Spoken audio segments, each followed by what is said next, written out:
नमस्कार। निःशुल्क ज्योतिष परामर्श केंद्र में आप सबका स्वागत है। आज दिनांक 30 सितंबर 2024 सोमवार। मेरा मोबाइल नंबर 8005817305। जैसे कि हमारी चर्चा 30 मार्च 2025 को ब्रह्मांड में बनने वाले गोचर प्रभाव पर चल रही है। हमारे समस्त ज्योतिषाचार्य, महान विद्वान, भविष्यवक्ता, ज्ञानी, विज्ञानी सभी आपको बार बार समझा रहे हैं, बता रहे हैं कि ये युग परिवर्तन का समय है।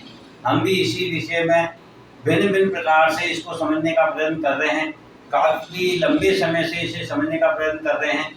इसी विषय में हम आगे बढ़कर जब देखते हैं तो उस दिन सूर्य जो है वह मीन राशि में राहु के साथ है, और राहु के साथ मीन राशि में उस दिन 5 ग्रह हैं। इन 6 ग्रहों की 7वीं दृष्टि केतु पर है। इसी को हम जानने का प्रयत्न करते हैं। तो जब हम देखते हैं कि सूर्य जो कि आत्मा का कारक ग्रह है, सूर्य में ऊर्जा है, तेज है, अग्नि तत्व के हैं, और वह राहु के साथ ग्रहण योग में है, क्योंकि राहु और केतु ही 2 ग्रह ऐसे हैं जो सूर्य और चंद्रमा को भी ग्रहण लगा सकते हैं।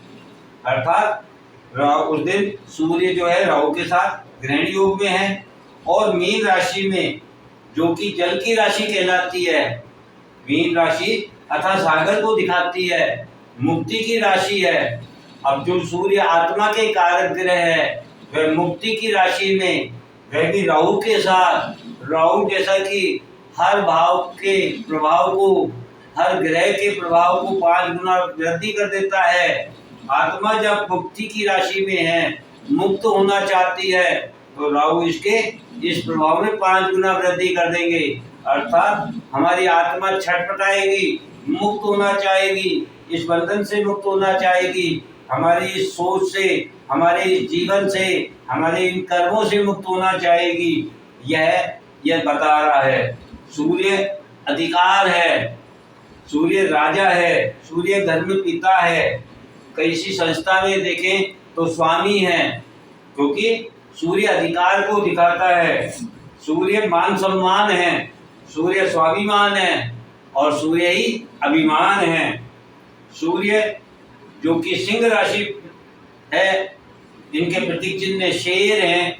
शेर को किसी ने राजा बनाया नहीं है, उसने अपने मन से, अपने स्वयं स्वभाव से स्वयं को राजा मान लिया है, और बाकी लोगों को मानना पड़ा है। यही विश्वास, यही आत्मविश्वास आत्मा से प्राप्त होता है, और वह आत्मा जब राहु के साथ होगी, मुक्त भाव में होगी, मुक्ति के भाव में होगी, अपनी ऊर्जा को खोकर होगी, क्योंकि मीन राशि जल तत्व की है, और जल में अग्नि शांत हो जाती है। तो वह आत्मा जब शीतल तत्व की ओर होगी, तब वह जो आत्मविश्वास है वह डगमगा जाएगा, कमजोर पड़ जाएगा, अधिकारों का हनन होगा।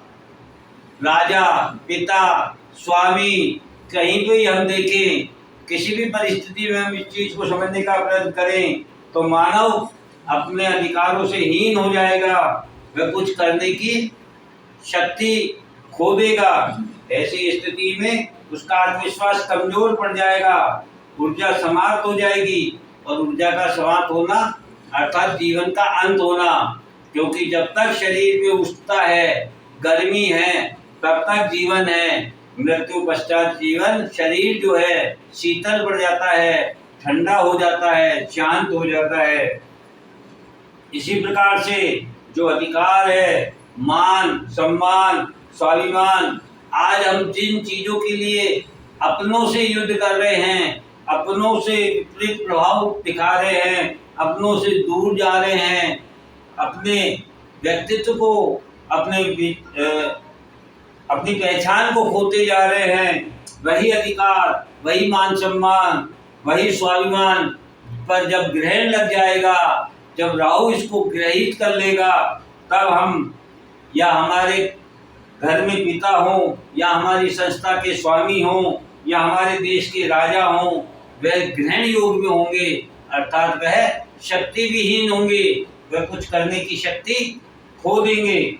ऐसी स्थिति में जब शक्ति विहीन होते हैं तो वह जीवन मुक्त हो जाता है, वह बंधन मुक्त हो जाता है, वह किसी के पक्ष और विपक्ष में नहीं रह जाता है। इसी प्रकार से ये परिवर्तन हमें ये बता रहा है कि हमने कल देखा था चंद्रमा मन के द्वारा व्यक्ति मुक्ति को छटपटाता है, मुक्त होना चाहता है, बंधन मुक्त होना चाहता है।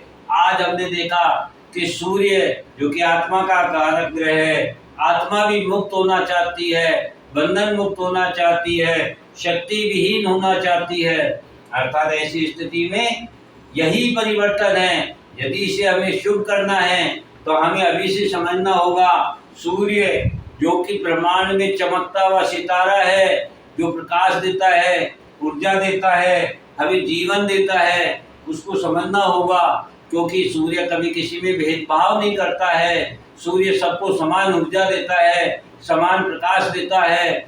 इसी प्रकार से हमें भी समझना होगा कि हमें सब में समानता वितरित करनी होगी, हमें किसी के साथ द्वेष ईर्ष्या नहीं रखनी होगी। इसी प्रकार से सूर्य देने के कारक ग्रह हैं, स्वयं को जलाते हैं, स्वयं में इतनी अग्नि रखते हैं, लेकिन दुनिया को फिर भी प्रकाश देते हैं, ऊर्जा देते हैं, जीवन देते हैं, और जीवन देना ही प्रकृति का नियम है। तो आज मानव जो है, जो जीवन का हनन करना चाहता है, दूसरे लोगों के अधिकारों का हनन करना चाहता है, उसको समझना होगा कि हम सूर्य की भांति स्वयं को तेजस्वी बनावें, लोगों को प्रकाश दिखाएं, राह दिखाएं, उनकी मदद करें, उन्हें जीवन दान दें, उन्हें जीवन जीने की चाहत दें, रास्ता दिखाएं। इस प्रकार से हम इस ग्रहण का या इस युग परिवर्तन का प्रभाव अपने पक्ष में कर सकते हैं, शुभ कर सकते हैं। जय हिंद, जय भारत।